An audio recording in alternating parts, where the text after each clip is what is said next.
Hello students, आज के इस वीडियो लेक्चर में हम service sector chapter number 4 the economy of Maharashtra का जो नेक्स्ट सेक्टर है सर्विस सेक्टर वो स्टडी करने वाले हैं। तो इसका एक्सप्लेनेशन स्टार्ट करने से पहले मैं आपसे रिक्वेस्ट करूंगी कि अगर अभी तक आपने चैनल को सब्सक्राइब नहीं किया तो चैनल को सब्सक्राइब कीजिए एंड चैनल लिंक अपने फ्रेंड्स के साथ शेयर करना मत भूलिएगा। वीडियो को जरूर से लाइक कीजिएगा। तो डियर स्टूडेंट्स, यहाँ पे सर्विस सेक्टर ये इंक्लूड करता है, it is consist of insurance, tourism, retail banking, education and social service. इन सबका समावेश इसके अंदर सर्विस सेक्टर में है।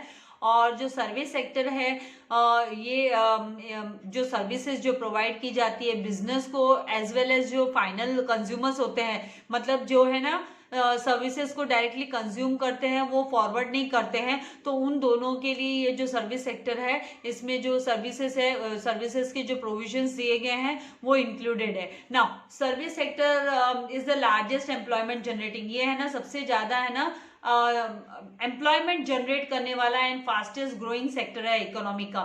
महाराष्ट्र की इकोनॉमी का फास्टेस्ट ग्रोइंग और सबसे बड़ा ये है ना एम्प्लॉयमेंट जॉब्स है ना अवेलेबल करके देने वाला सेक्टर है ये सर्विस सेक्टर। ग्रोइंग सेक्टर है सबसे बड़ा।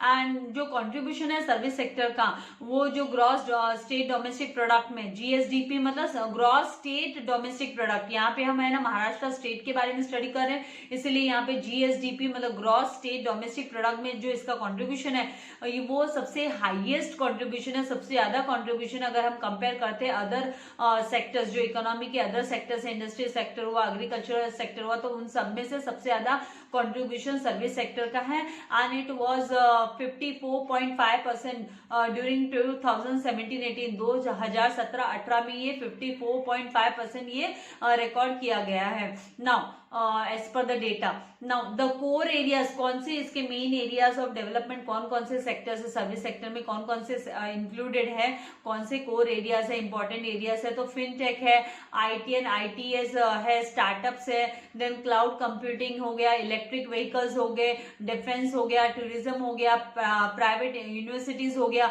तो अभी जैसे इलेक्ट्रिक व्हीकल्स की बात करें तो आज ही है ना हमारे सीएम जो उद्धव ठाकरे जी है उन्होंने स्टार्ट किया है 26 इलेक्ट्रिक बसेस का उन्होंने उद्घाटन किया है हमारे स्टेट में। तो government has also try to expand government है ना एक्सपैंड करने देख रही है ये जो सर्विस सेक्टर है इसको बाय अदर जो 2 टायर सिटीज की एक्टिविटीज देते हैं, by various activities in tyre 2 cities में अदर सर्विसेज अदर एक्टिविटीज को भी एक्सपैंड करते हुए ये एक्सपैंड करना चाहती है गवर्नमेंट सर्विस सेक्टर को। नाउ आगे हम आते हैं core areas of service sector, कौन कौन से कोर एरियाज है सर्विस सेक्टर के। तो यहाँ पर इंफ्रास्ट्रक्चर की बात करें तो इंफ्रास्ट्रक्चर इज अ बेसिक, ये है ना बेसिक फाउंडेशन है इकोनॉमिक डेवलपमेंट का। तो बेसिक रिक्वायरमेंट है, जरूरत है अगर किसी भी इकोनॉमी को डेवलप करना है तो ऑब्वियसली उसके जो इंफ्रास्ट्रक्चर फैसिलिटीज है वो अच्छी होनी चाहिए।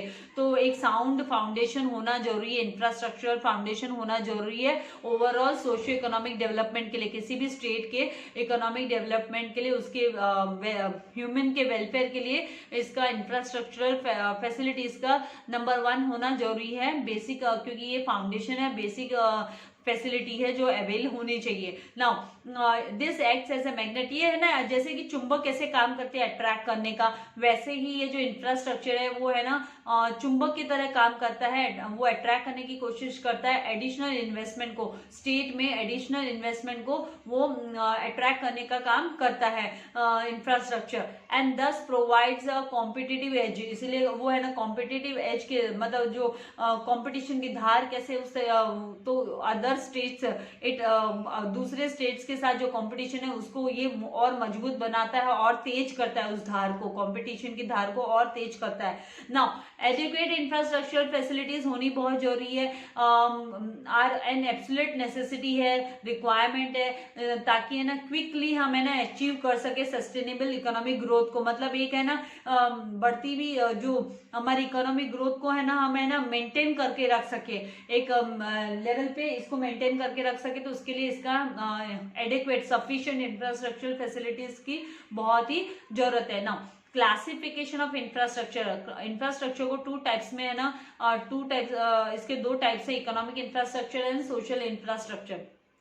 इकोनॉमिक इंफ्रास्ट्रक्चर में हम बात करें तो यहाँ पर आ जाता है energy, transport, communication. And social infrastructure की हम बात करें तो हेल्थ एंड एजुकेशन, इसके अंडर में सोशल इंफ्रास्ट्रक्चर के अंडर में हेल्थ एंड एजुकेशन आता है। तो यहाँ पर सबसे पहले इकोनॉमिक इंफ्रास्ट्रक्चर, जिसमें इट हेल्प्स, ये फैसिलिटेट करता है, हेल्प करता है in production and distribution of goods and services के प्रोडक्शन एंड डिस्ट्रीब्यूशन में फॉर इकोनॉमिक डेवलपमेंट के लिए, किसी भी इकोनॉमी के डेवलपमेंट के लिए ये प्रोडक्शन एंड डिस्ट्रीब्यूशन में ये हेल्प करता है, गुड्स एंड सर्विसेज के प्रोडक्शन एंड डिस्ट्रीब्यूशन में इकोनॉमिक इंफ्रास्ट्रक्चर, क्योंकि इसमें एनर्जी, ट्रांसपोर्ट, कम्युनिकेशन ये सब इसमें इंक्लूडेड है। नाउ इसमें कौन से टूल्स है, कौन से मेजर्स है for the development of economic infrastructure, economic infrastructure के डेवलपमेंट के लिए कौन से टूल्स है, मेजर्स है। तो यहाँ पे सबसे पहले increasing installed capacity of electricity generation.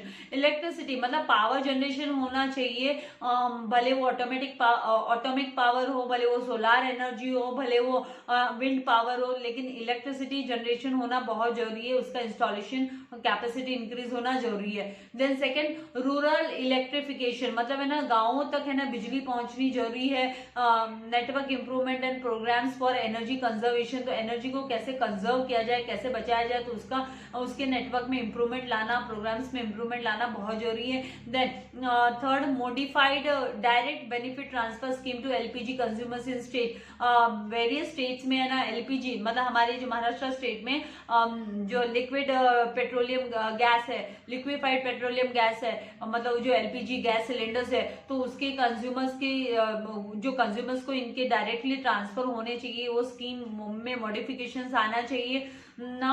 Road development plan जो 2001 में रोड से 2021 रोड डेवलपमेंट प्लान निकाला गया, गवर्नमेंट ने इंप्लीमेंट किया था, is being implemented in the state with target, उनका टारगेट है कि to develop 3.37 lakh kilometers of road की 3.37 लाख किलोमीटर्स की रोड बनाकर तैयार करने का ये जो प्लान है, इसमें दिस शुड बी इम्प्लीमेंटेड, ये ऑलरेडी इम्प्लीमेंट कर दिया गया है, तो ये जल्दी से जल्दी अचीव कर सके हम। Then metro railway has started at Mumbai and Nagpur में मेट्रो रेलवे ऑलरेडी स्टार्ट हो चुकी है। Then Maharashtra port development policies के तहत, जिसे हम MPDP बोलते हैं, तो उसके तहत है ना यहाँ पे इंटीग्रेटेड डेवलपमेंट होना चाहिए सारे पोर्ट्स का।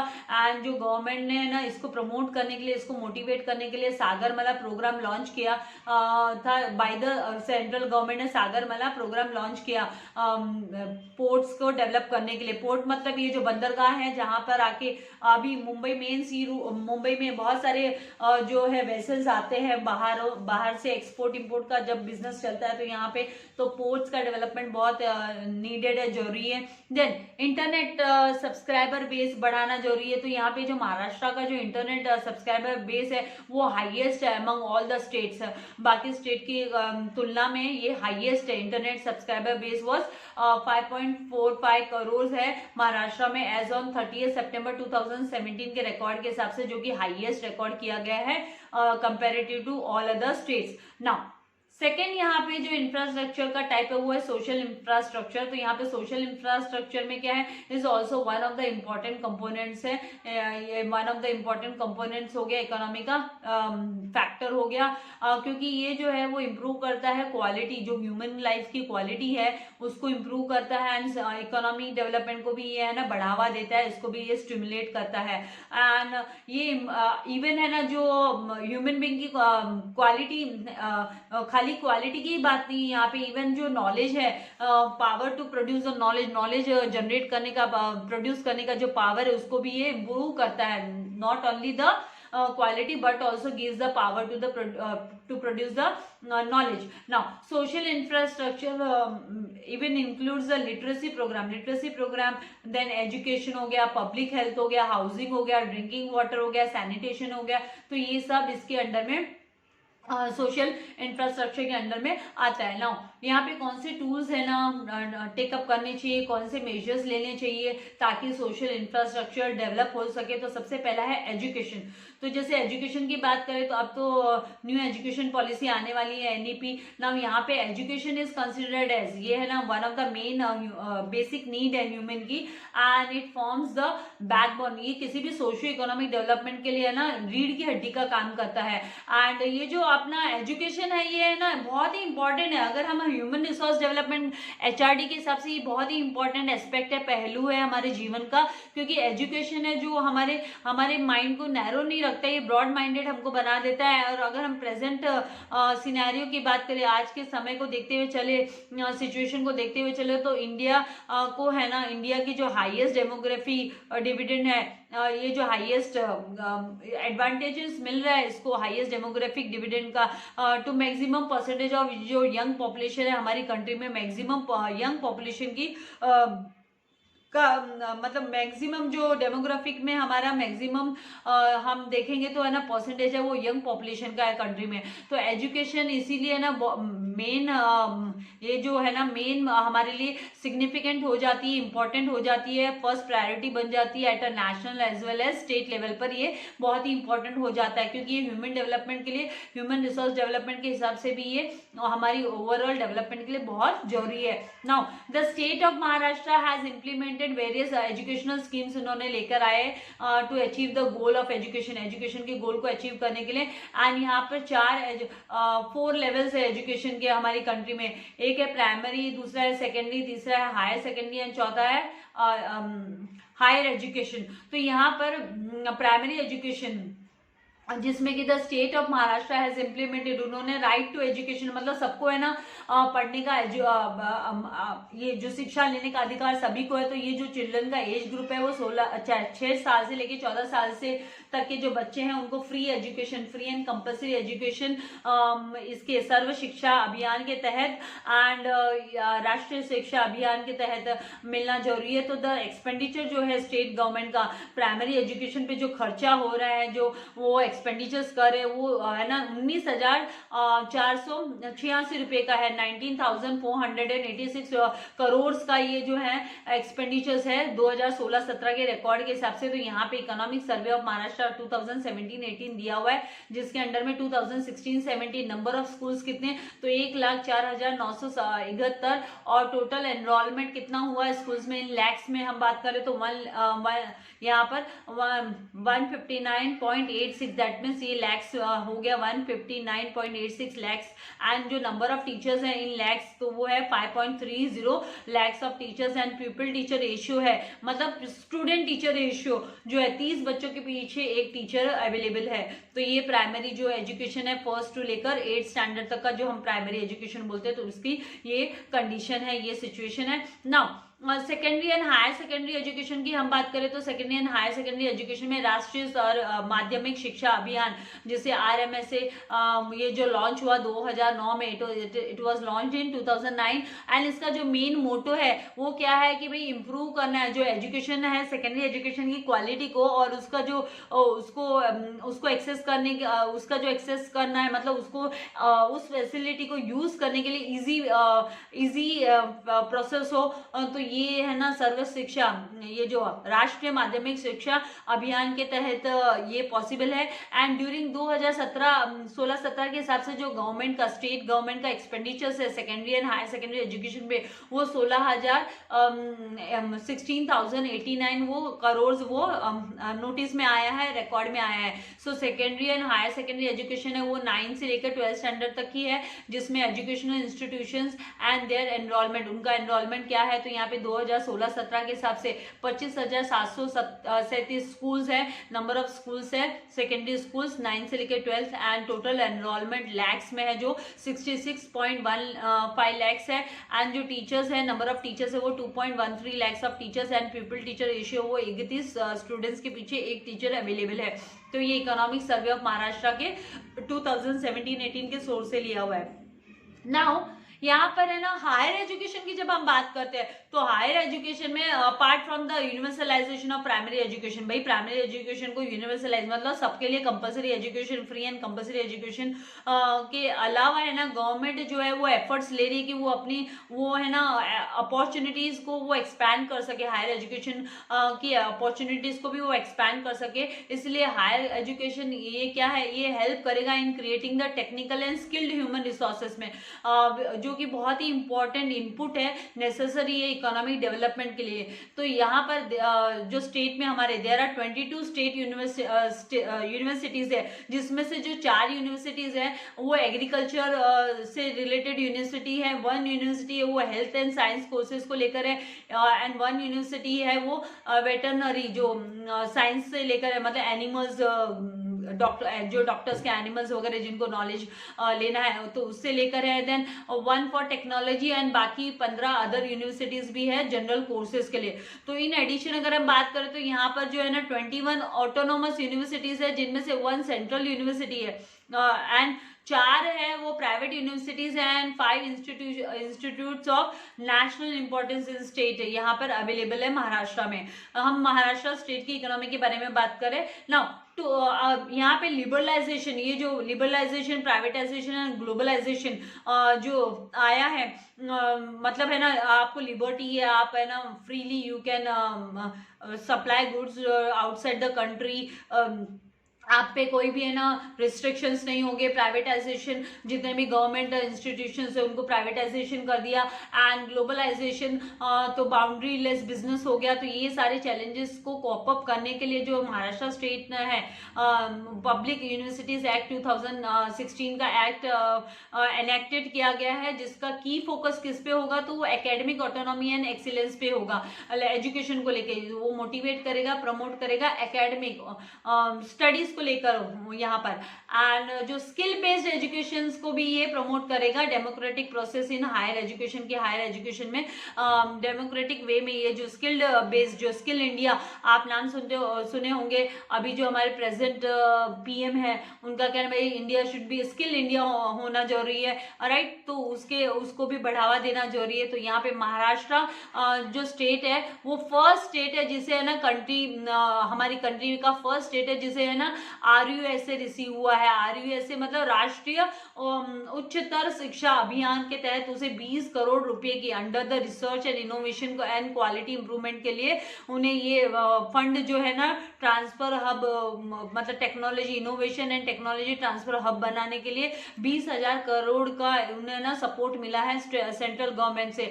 तो ये जो राष्ट्रीय उच्चतर शिक्षा अभियान RUS है, जिसे हम बोलते हैं, is a centrally sponsored scheme है जो कि लॉन्च किया गया है गवर्नमेंट ऑफ इंडिया के द्वारा। 2013 में लॉन्च किया गया था ये।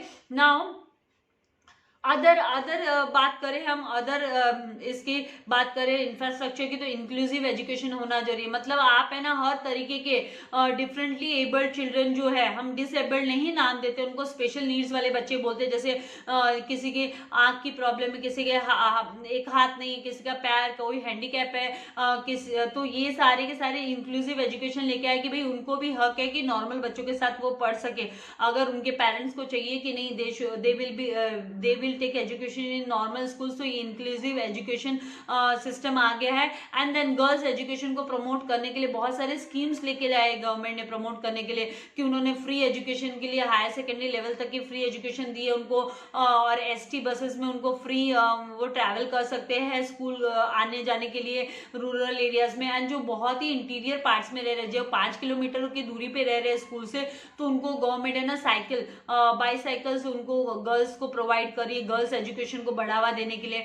देन एडल्ट लिटरेसी की बात करें तो ईच वन टीच वन वाला आपने स्लोगन सुना ही होगा, हर एक जन को पढ़ाएगा। तो उसमें ना ये ताकि ये इनोवेटिव स्कीम से क्या होगा, हर बंदा साक्षर हो जाएगा। तो ये साक्षर भारत अभियान के तहत ये भी इम्प्लीमेंट हुआ कि भाई कम्युनिटी पार्टिसिपेशन के लिए है ना हमको each one has to teach one, मतलब हर एडल्ट को भी है ना कम से कम है ना साक्षर होना जरूरी, उसको पढ़ना लिखना तो आना चाहिए, ज्यादा नहीं तो कम से कम बुक रीड करना, न्यूज़पेपर रीड करना, उतना तो उन लोगों को आना चाहिए, अपना नाम लिखना ये सब उनको आना चाहिए। फोर्थ यहाँ पर है ट्राइबल एजुकेशन। तो ट्राइबल एजुकेशन की बात करें तो गवर्नमेंट ऑफ महाराष्ट्र है, उन्होंने लॉन्च किया है इंट्रोड्यूस रेसिडेंशियल आश्रम्स, कि उन्होंने आश्रम स्कूल्स जो है ना ट्राइबल एरियाज में ना, जहाँ पे पिछड़े इलाकों में उन्होंने आश्रम स्कूल्स इंट्रोड्यूस किए हैं, जहाँ पे वो रह सकते हैं, वहाँ पे एजुकेशन ले सकते हैं। तो जो ट्राइबल स्टूडेंट्स है उनको है ना वहाँ पे रहने की सुविधा से लेकर खाने पीने, यूनिफॉर्म से लेकर एजुकेशनल मटेरियल से लेकर सब प्रोवाइड किया जाता है। एंड उन्हें ना कंसेशन मिलता है, फ्री ऑफ कॉस्ट उनको एजुकेशन मिलती है, अदर कंसेशंस भी मिलते हैं। और देयर आर 556 एडेड मतलब जो गवर्नमेंट उसको है ना फंड सप्लाई करती है, आश्रम स्कूल्स है हमारे स्टेट में। एंड गवर्नमेंट हॉस्टल फैसिलिटी भी प्रोवाइडेड किए गए हैं अलग अलग डिवीजन पे, district level and taluka levels पे, मोटिवेट करने के लिए ट्राइबल स्टूडेंट्स को, ताकि वो है ना आगे अपनी हायर एजुकेशन को कंप्लीट कर सके। तो यहाँ पर ये सब हमने स्टडी किया। आगे है अभी हेल्थ को लेकर, तो हेल्थ सर्विसेज की हम बात करें तो there are 1814 primary health centres है हमारे स्टेट में, जहाँ पे से 360 कम्युनिटी हेल्थ सेंटर्स है जो हर के लिए ओपन है पब्लिक के लिए in the state as on 31 March 2017 के रिकॉर्ड से। एंड गवर्नमेंट ऑफ महाराष्ट्र है वो ज़्यादा इंपॉर्टेंस दे रही है ये जो हेल्थ सिस्टम प्रोग्राम्स है उनको स्ट्रेंथन करने देख रही है रूरल एरियाज में as well as urban areas में भी, under the national rural health mission के तहत and national urban health mission के तहत। तो ये जो प्रोग्राम्स है इनमें क्या क्या इंक्लूडेड है, तो जैसे कि हेल्थ डिटर्मिनेंट्स फैक्टर्स हो गए, जैसे सैनिटेशन, सफाई, स्वच्छता, हाइजीन रखना, देन न्यूट्रिशन, सैनिटेशन मतलब वॉशरूम वगैरह का हाइजीन की फैसिलिटी सारे अवेल करके देना, nutritious food and safe drinking water, portable water जो पीने का पानी अवेलेबल करके देना। देन गवर्नमेंट ऑफ महाराष्ट्र ने इवन है ना 3 टायर हेल्थ सर्विसेज भी उन्होंने स्टार्ट किया है ताकि वो provide comprehensive health services provide कर सके। देन जो प्राइमरी टायर है उसमें क्या क्या इंक्लूडेड है, तो प्राइमरी हेल्थ सेंटर्स है एंड कम्युनिटी हेल्थ सेंटर्स है। एंड जो सेकेंडरी जो हॉस्पिटल्स है सेकेंडरी टायर में, उसमें है ना सब डिस्ट्रिक्ट हॉस्पिटल्स हो गए एंड डिस्ट्रिक्ट लेवल पे जो हॉस्पिटल्स है वो अवेलेबल है। एंड टेरिशरी टायर में इंक्लूडेड है कि जहाँ पे वेल इक्विप्ड मेडिकल कॉलेजेस होंगे, सुपर स्पेशलिस्ट हॉस्पिटल्स होंगे जो कि लोकेटेड होंगे बड़ी बड़ी सिटीज में, मेजर सिटीज में। तो आई होप आपको इसका कॉन्सेप्ट क्लियर हो गया है। तो इसके साथ यहाँ पे ये टॉपिक हम कंप्लीट करने वाले हैं। नेक्स्ट टॉपिक हम अगले वीडियो लेक्चर में मैं आप लोगों के लिए अपलोड करूंगी। तो तब तक के लिए ये जो है इसकी एक्सरसाइज मैं ऑलरेडी अपलोड कर चुकी हूँ एक्सप्लेनेशन के साथ में। तो अगर आपको एक्सरसाइज देखनी है तो ये वीडियो के बाद में आप एक्सरसाइज की हेल्प ले सकते हैं। जल्दी में आगे का जो एक्सप्लेनेशन है छोटा सा है, तो मैं वो एक्सप्लेनेशन आप लोगों के लिए नेक्स्ट वीडियो में अपलोड कर देने वाली हूँ। सो वीडियो को लाइक करना एंड शेयर करना मत भूलिएगा, चैनल को सब्सक्राइब कीजिएगा। Thank you very much, God bless you all dear students.